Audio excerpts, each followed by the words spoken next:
Hey everyone, welcome to another episode of the WoW Collector. This time we're in Burning Crusade in Outlands in the Eye. It's located northeast of Honor Hold. So if you enter through the portal, just kind of travel north and you'll get there. This is where Ashes, the mount, drops from. A lot of people want that mount, obviously. It's really difficult to get. Ashes of Alar is the mount. It's the phoenix that everyone is constantly trying to farm. It looks a lot like this first boss here, Alar. He's the Phoenix in this raid, and the first boss will face. Now, it does say that I have a few things I have dropped from here. I do have the pet. I picked that up in my 50 subs video, where I went and just bought a bunch of random pets. And I have the Void Reaver as well, so just clearing out the trash here. This is a pretty sweet raid, actually. I don't like the fact that we have to. There's a lot of backtracking in here, but that's such a beautiful boss. Um, Now, if you're not if you have any ranged attacks, obviously you'll go up on the platform, wait till he kind of crosses past, and then attack him. I haven't been here in a while, so I forgot that once you kill him, he despawns and spawns in the middle of the ring, in essence, rebirthing. I just thought it bugged out, so I was trying to run back out. It's been a while since I've been here, obviously. Stage 2 happens. Kill him here. He drops a Netherbane, which is a really sweet one-handed axe. And then Talisman of the Sun King is an offhand weapon. There's Netherbane right there. Such a sweet looking thing. I'm gonna probably make my first Transmog set on my Shaman off of that. But we have a ways to go, so just kind of making our way through the trash here. So you enter this main area. You can go right or you can go left, and that's where the two bosses are. I choose to go left to go to Void Reaver first. What's really nice about Void Reaver and High Astromancer Solarian is that instead of killing all the trash around them and then going to the boss, if you go straight to the boss and attack them, all the trash comes to you, which makes looting a lot easier, which does speed things up. So just making our way through the trash here. Do loot all of it just because it is a decent amount of gold in these. And every little bit helps.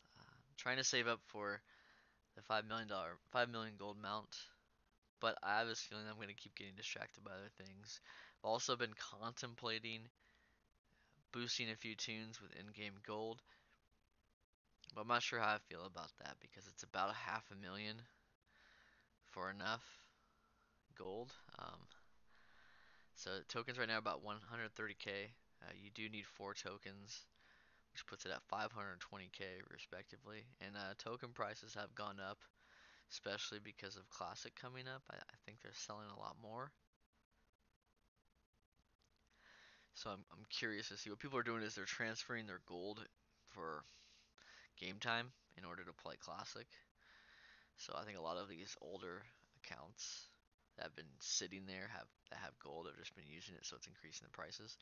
Void Reaver did drop 2 things for me. I got the Void Reaver Greaves for Hunter. It's a male drop, and then Pauldrons the Vanquished Hero, which does transfer into Hunters.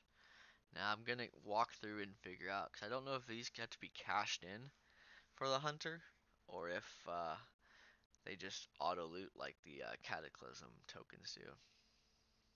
So let's see. Looks like it's an armor token, and you have to go turn it in Shathwrath. So, yeah, unfortunately we do have to turn these in. I wish it would just auto create. Such a convenient thing. So in Cataclysm, when you get these tokens, you just right click on it, and it creates the item you need. Mist of Pandaria works the same way. The only thing there though is the tokens that drop are 50 gold. So if you don't need the item, I would vendor it because it is more gold that way. In Cataclysm, the ones that drop only vendor for 5 gold, and the items are usually 15 gold or higher. Generally, they're between 20 and 35 gold, so makes you a lot more money to convert those tokens. Obviously, only if it's for your class, though. So if you get a drop that's not for your class, you have to vendor it. But if you, like for me, if I get a hunter drop and I transfer it, or I use it, it turns into about 35 gold, especially if they're shoulders or things like that. And I really just don't get what the heck pets are doing in these old raids. When I attack heroes, as you see, my pets follow me pretty quickly, and as I go to attack, it's like he slows to a crawl. Like he's either trying to find a path or there's something going on here. See, he's sprinting right now all of a sudden. When I attack, he goes to charge, but he doesn't really move anywhere. I don't get that. I wish I would have looted him here, but I waited until all the ads pulled in on me. And for being casters, it was nice that they grouped up. Made it easier to loot. Very convenient of them.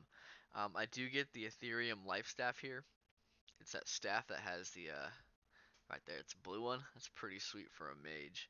There are some really nice transmog drops. I also got trousers of the Astromancer. They're cloth pants, and Van braces of Ending, which are leather bracers. All right, so now we're in the far east of this raid. Uh, now we're heading north to fight Kael'thas. He does drop the Ashes of Alar mount.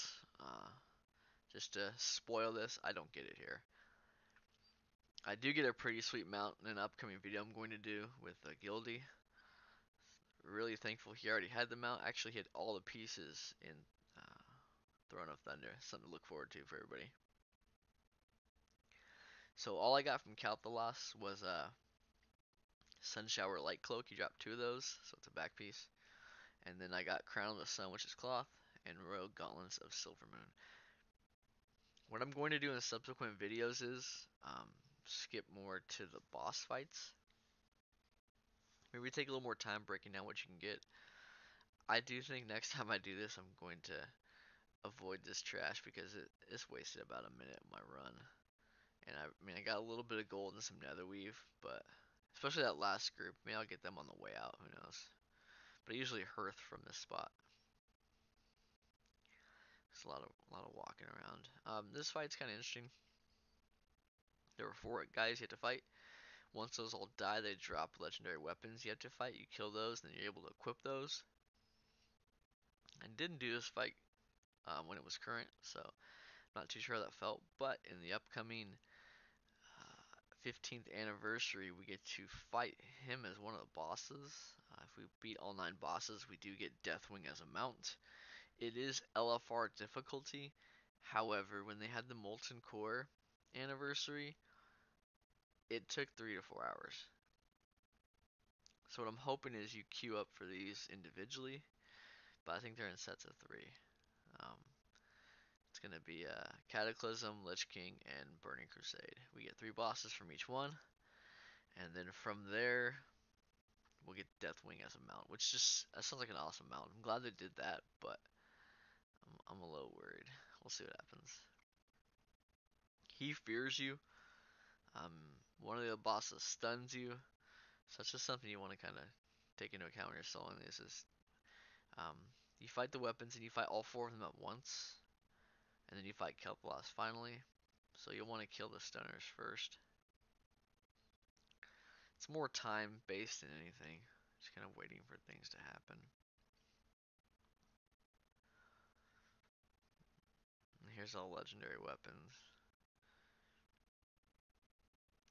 Now you can loot them, obviously, but what it does, it just fills up your bag, and then when the fight's over, it disappears. So I avoid it altogether.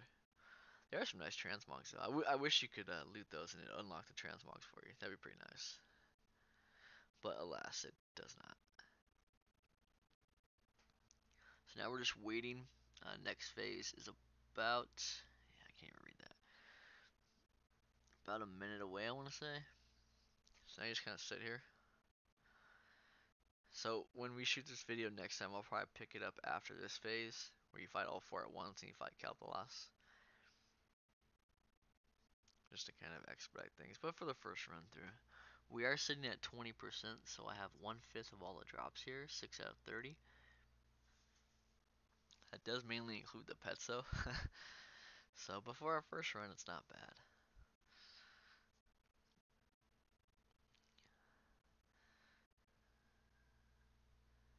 We're getting close to the next phase happening. So next phase, like I said, he gets mad that he's never been afforded any kindness as a ruler. So he summons all four at once for you to fight. And I think that's the part that's gonna be hard in LFR. Um, is just fighting four bosses at once. But we'll see. I have a feeling they're gonna dumb it down for LFR. I hope. And I also think this will segue into time walking raids. Hey, you tried it as LFR. Did you enjoy it? If you did, there's a disorient. It takes a while as well. So once that wanes, and then also see what is my pet doing? It's just kind of loafing around, letting me get attacked. It's okay. So I do think pets behave oddly. I mean, we don't need them, in all honesty, at this level. Um, but I do think when they open up Legion raids to Legacy loot, it would be beneficial to have our pets. So in order to combat that, use a lot of misdirect. I had a macro in one of my videos to show you guys how to do that. That does help. We're just watching Kael'thas destroy everything, and he's already dead at this point. His health is 0. Just waiting for him to fall back down to earth so I can loot him, and be disappointed for not getting ashes, but it's okay. If you have DBM, it does help with timers too. It lets you know what's happening, what's not going to happen. I find that very beneficial. So I got the achievement. Let me loot this. I'll tell you what we get. Sitting at 26.66%. As always, thanks for watching. Happy collecting. And stay tuned for more videos. Appreciate any subscriptions and have a wonderful week, guys. Thanks.